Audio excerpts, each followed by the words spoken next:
your host of Extra Sweet, and today I'm going to show you how to make a surprise inside New Year's Eve cake. Now before the ball drops, let's get started. So I've already baked my cake layers. I used 2 boxes of cake mix, and instead of water I used champagne because, again, New Year's. So here's cake layer number 1. These are all wrapped in plastic because I froze them overnight just because it makes them a little easier to handle.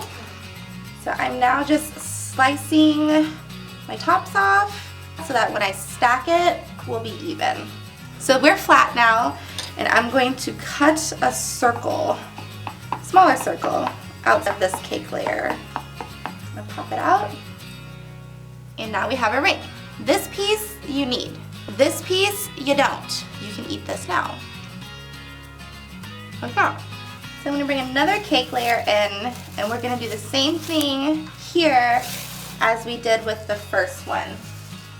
And ta-da! Again, we need this for the cake. So with the last 2 layers, we're going to take the cake tops off like we did with the other ones, but we're not going to cut the rings. This is going to be the top and your bottom of your cake. The rings are just for the middle 2 layers. So now that I've trimmed and cut all of my cake layers, I'm ready to build. So I'm going to start with my cake stand here, and I'm going to put a little schmear of frosting on the bottom, again just to kind of act like my glue. And I'm going to put 1 whole cake layer right on that. And put a bit of frosting around the edge, and only the edge, because the ring layer is going to go right on top of this. Here's my ring layer. Again, creating kind of like a little bucket. And because we're stacking these layers, this is why it's key to trim your cake layers first and keep them flat. Last ring layer. So our first 3 layers are in. We have the 2 of the rings on top of one of the bases, and I kind of created this giant bucket. So the reason this cake is called a surprise inside cake is because there's literally going to be a surprise inside when you cut. Anything that you choose to put in here, make sure it's edible.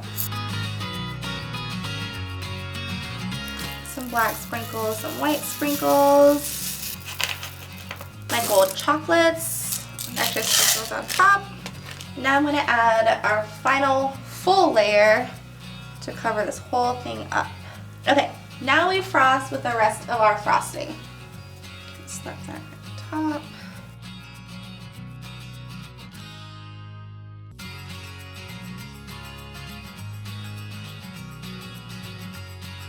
Now that our cake is all put together, I'm going to pop it in the freezer just for a couple minutes, and then I'm going to finish the rest of the decorating. So our cake has been in the freezer for about 5-10ish minutes now, and as you can see, it's pretty dry. I'm going to take a little gold paint, aka gold luster dust, that I mixed with a little vodka just to add a little extra New Year's Eve flair. And I use vodka here just because it evaporates super fast, so that way you're just left with that really pretty gold color. And to the top of it, I have a little bit of chocolate ganache that I made a little darker to go with my black, white, and gold theme, and I'm just going to run that over the top and kind of let it drip. My ratio for chocolate ganache is equal parts weight of the chocolate chips to volume of the cream. So here I did 6 ounces of chocolate chips by weight, and then 6 ounces of heavy cream by volume.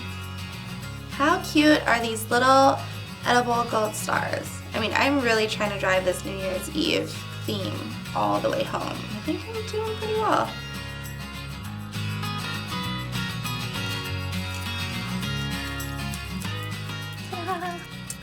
And that's it, guys. That is how you make a super easy surprise inside New Year's Eve cake. I will see you all next time on Extra Sweet.